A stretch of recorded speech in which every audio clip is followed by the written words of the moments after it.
Montana andava de noche.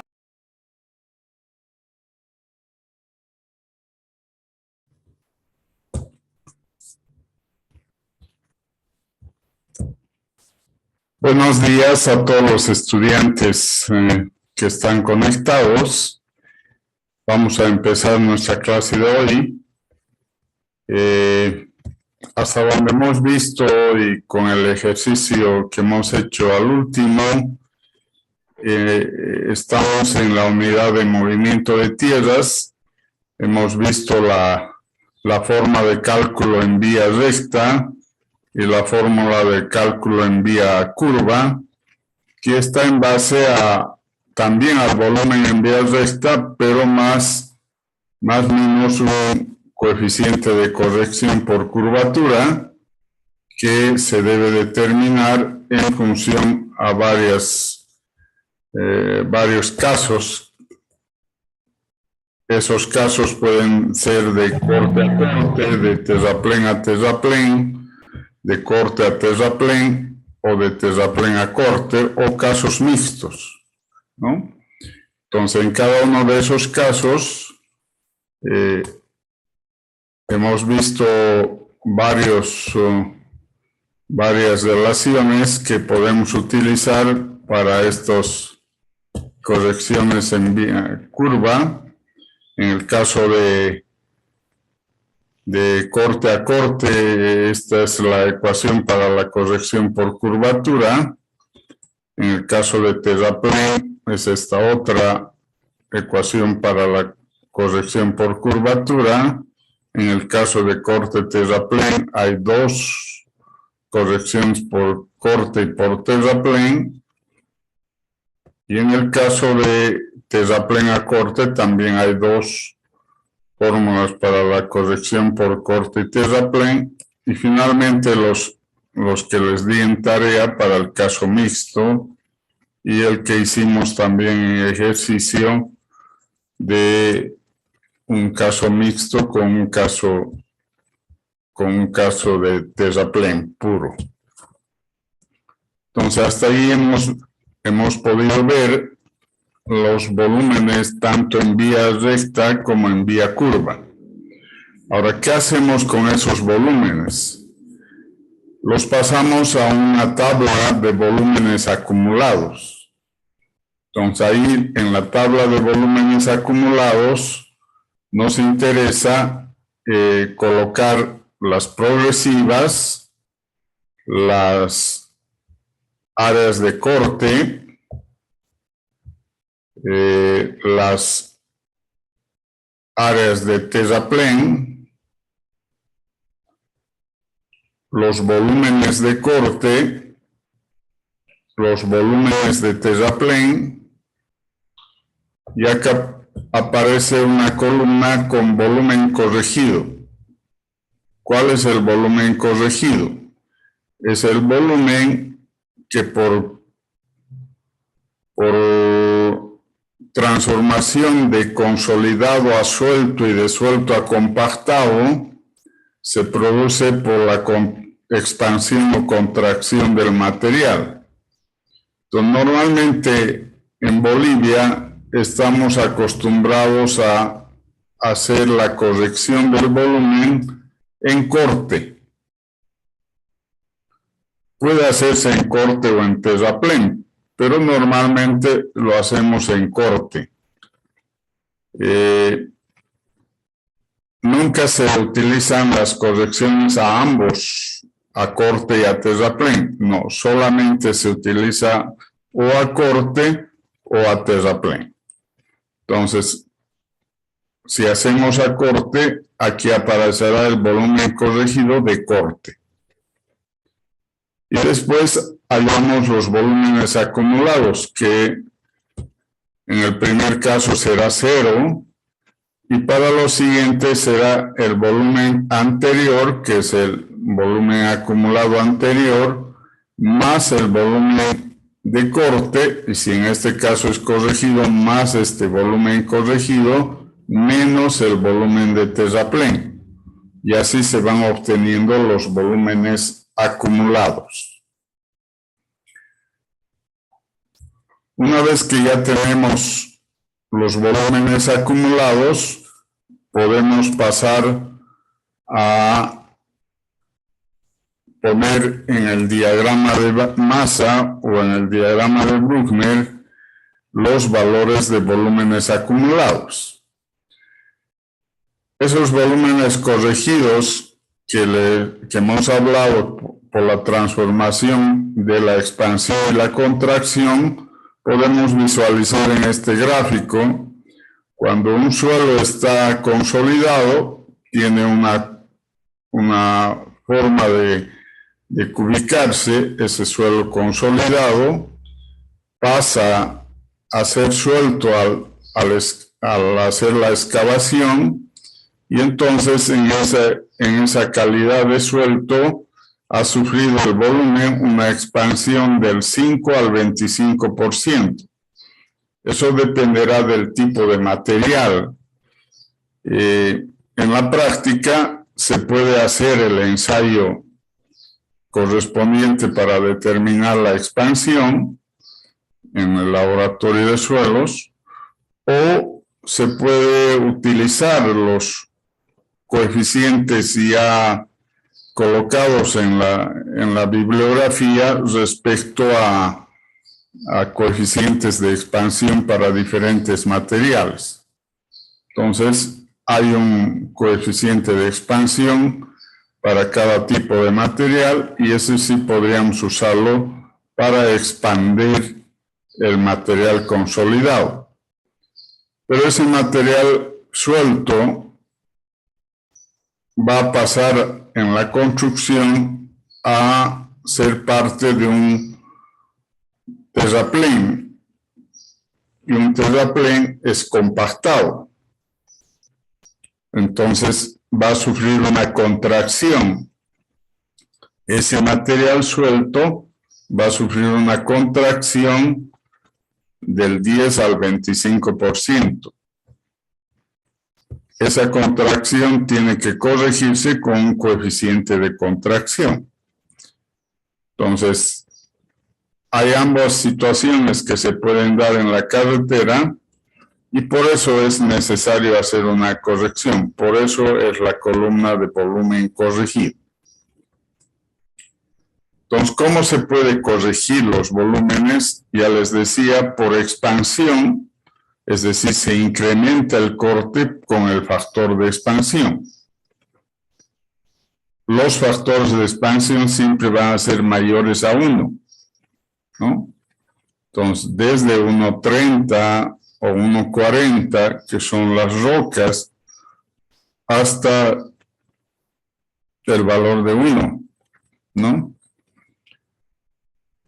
Y cuando se hace por contracción, se reduce el terraplén, no el corte, sino el terraplén, con un factor de contracción menor a 1. Normalmente los valores pueden fluctuar entre 0.80 y 1, los valores de contracción. Y les digo, tanto el factor de expansión como el factor de contracción lo podría determinar de mediciones en laboratorio, y si no lo tengo en laboratorio podría conseguirlo en tablas ya especializadas que vienen en la bibliografía, tanto para los factores de expansión como para los factores de contracción de diferentes tipos de materiales. Repetimos una vez más, solo se corrige por corte o por terraplén, en ningún caso por ambos, ¿no?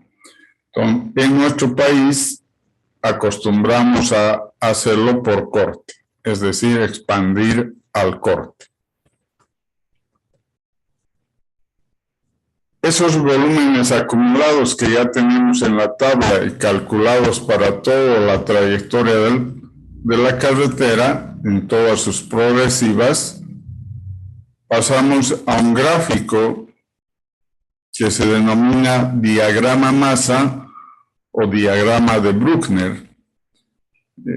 Este último, debido al creador de este diagrama, que ha sido el doctor Bruckner, hace muchos años, hace más de 50 o 70 años, que ya se maneja el diagrama de masas, que se define como el volumen de material multiplicado por la distancia que se desplaza durante la construcción. La línea de diagrama de masas representa los volúmenes de transporte gratuito y transporte de pago en condiciones de corte y terraplén de un alineamiento. Normalmente este diagrama masa o de Bruchner se grafica debajo de un perfil para comprobar que esté saliendo de acuerdo a lo que marca el perfil. Por ejemplo, en esta gráfica podemos ver que el perfil del terreno es la franja amarilla y el perfil de la carretera de la rasante es la violeta o la guinda. Entonces, tenemos una zona que está la rasante por debajo del terreno, entonces estamos en corte, luego pasamos a un sector que estamos en terraplén, y luego nuevamente pasamos a un sector en corte. Entonces, en el diagrama masa, las zonas de corte son zonas en ascenso. Y las zonas de terraplén son zonas en descenso. Entonces, para graficar este diagrama masa, se necesitan las progresivas que van en la parte inferior, en el eje X, y los volúmenes acumulados en el eje Y. Entonces, todos los valores en corte van a ser positivos y los valores de terraplén van a ser negativos. Normalmente se pone una línea de balance en cero de volumen, de manera que en la parte superior pongamos volúmenes acumulados en positivo y en la parte inferior volúmenes acumulados en negativo. Porque los volúmenes acumulados pueden tener signo. Pueden ser positivos con el signo más y negativos con el signo menos. Entonces, graficamos el diagrama masa con los valores y en los valores, y nos puede representar las progresivas en el eje X y los volúmenes en el eje Y. En la parte del cero colocamos la línea de balance, que se denomina. En la parte superior, en escala volumétrica, colocamos los miles de metros cúbicos, y en la parte inferior también los miles de metros cúbicos, pero en negativo. Dentro de este diagrama de masa, una vez representado, lo ideal sería que este diagrama de masa tenga una gráfica tipo sinusoidal, o sea un poco para abajo, un poco para arriba, otro poco para abajo, otro poco para arriba, de manera que se vayan compensando líneas en ascenso y líneas en descenso.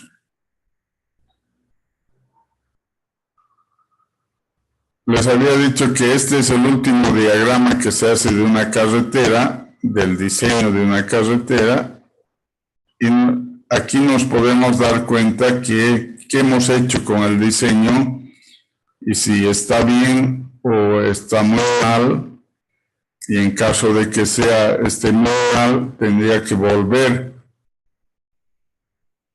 hasta la planimetría para corregir los errores que muestra el diagrama de masa.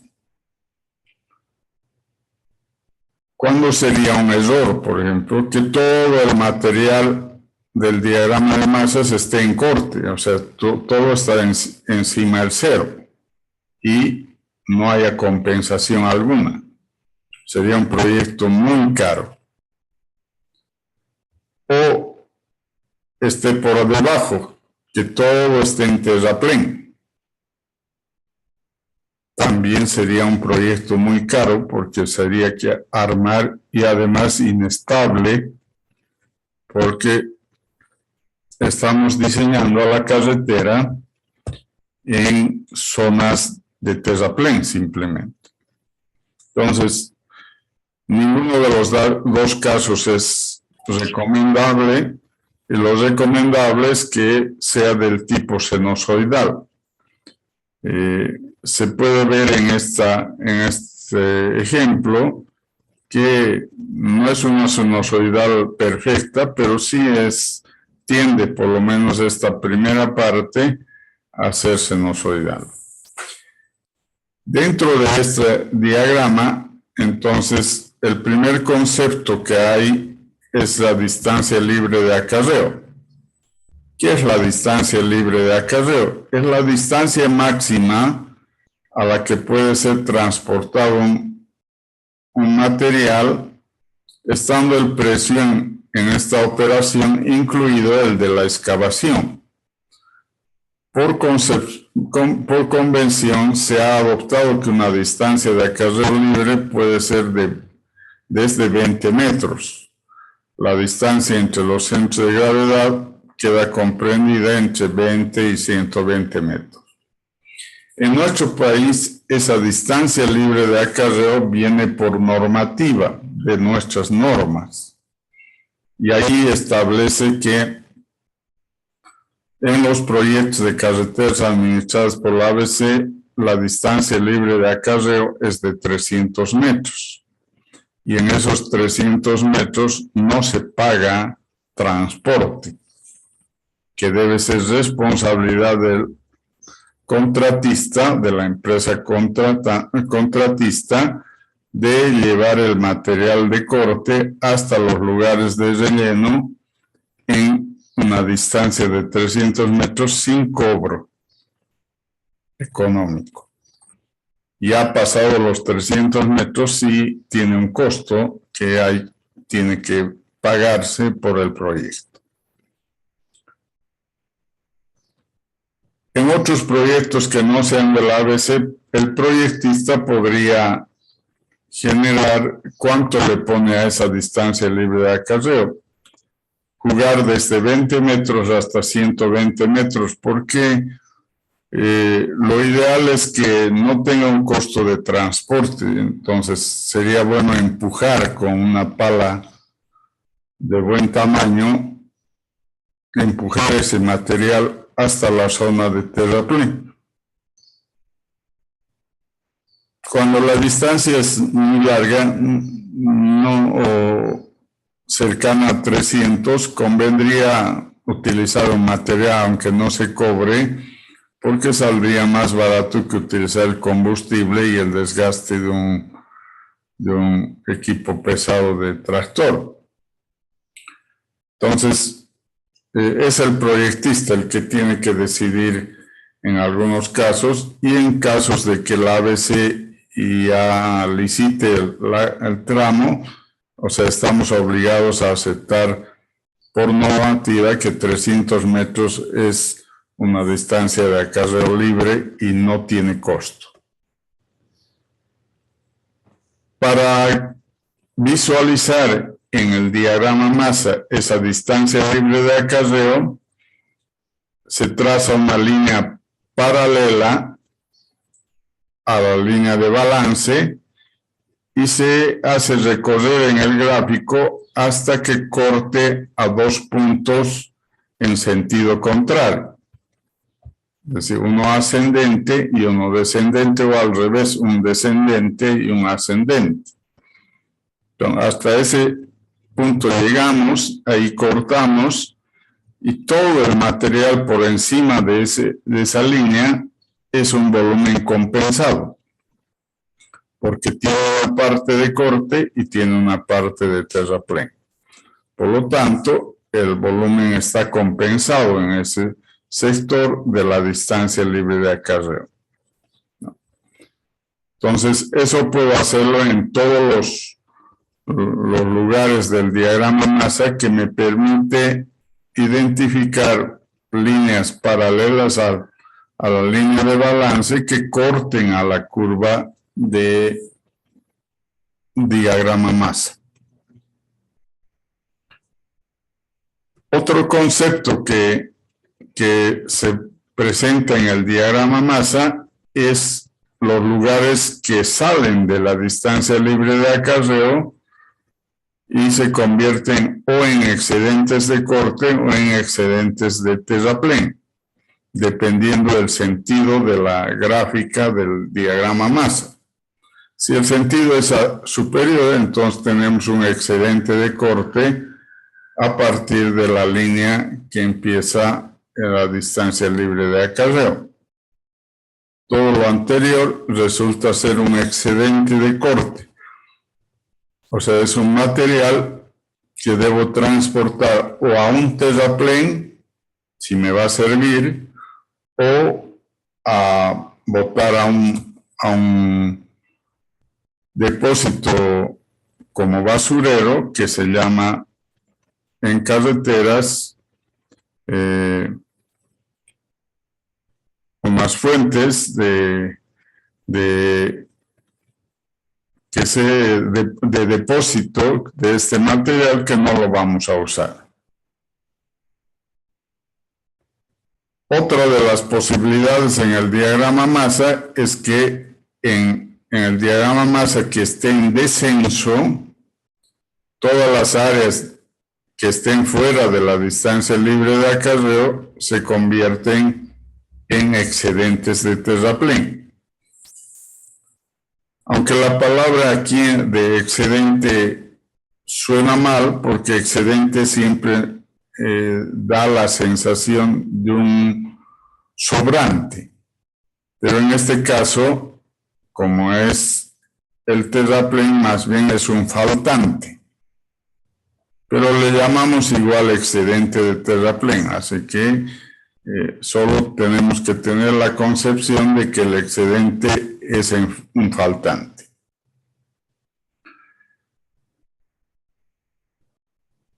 Y finalmente tenemos el concepto de exceso de transporte. El exceso de transporte es el material de corte que vamos a llevar a la zona de terraplén,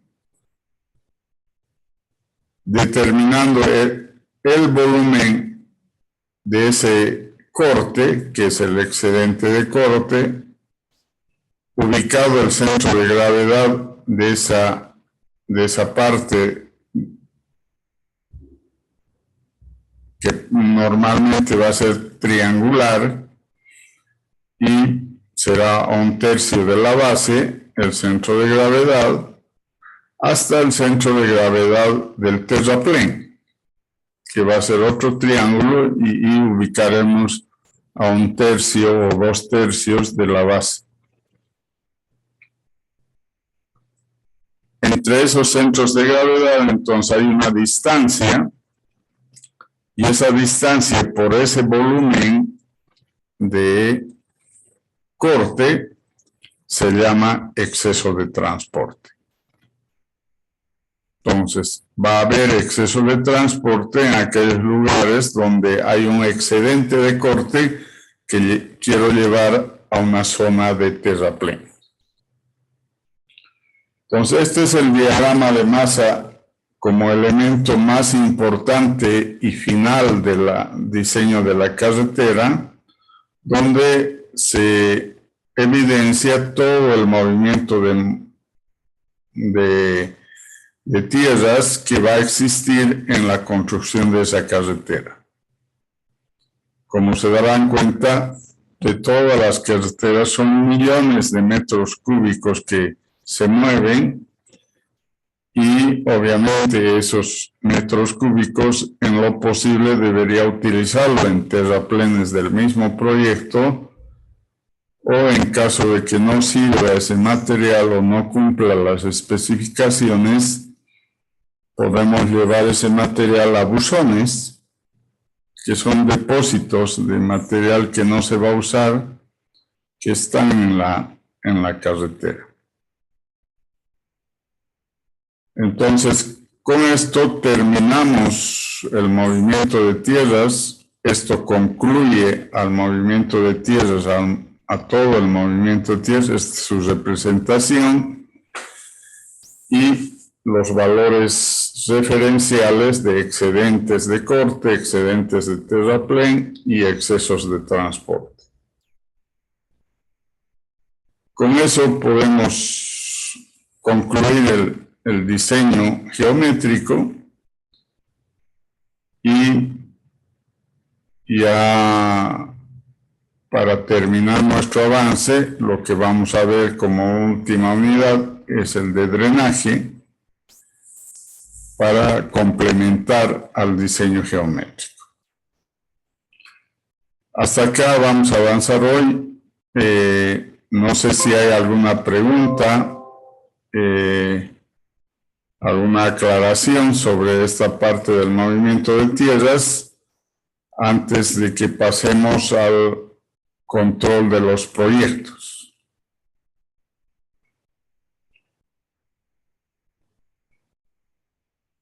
¿Ninguna pregunta? Ingeniero, ¿qué significaba DLA, perdón? Distancia libre de acarreo.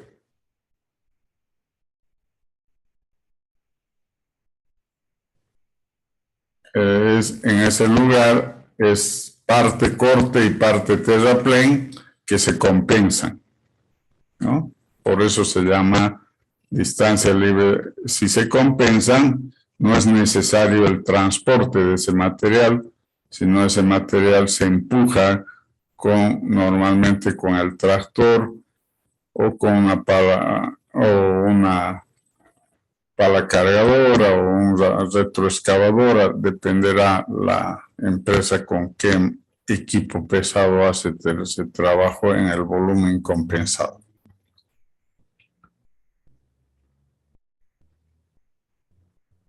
Bueno, gracias. Entonces con esto terminamos. Antes de que pasemos a revisar los proyectos, les hago la comunicación que a 10:30 voy a poner en el Moodle habilitándoles para que pongan su tarea que no la pusieron el otro día, para las personas que tienen esa tarea y quieren entregarla, entonces las ponen en el Moodle. Esa sería una comunicación. La segunda comunicación es que en la siguiente semana no vamos a pasar clases ni el jueves ni el sábado.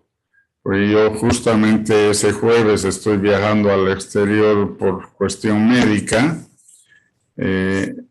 y voy a estar ausente esos 3 días. Entonces,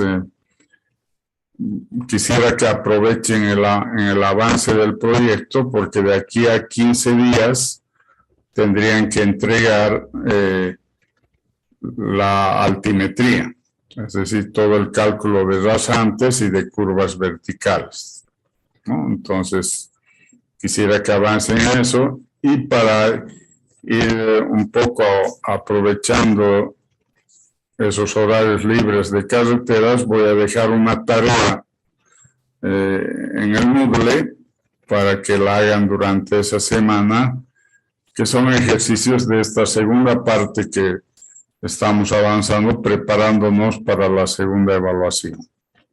¿Ya? Entonces, esa sería otra comunicación que quiero hacerles para la siguiente semana. Entonces, voy a cambiar de diapositiva a la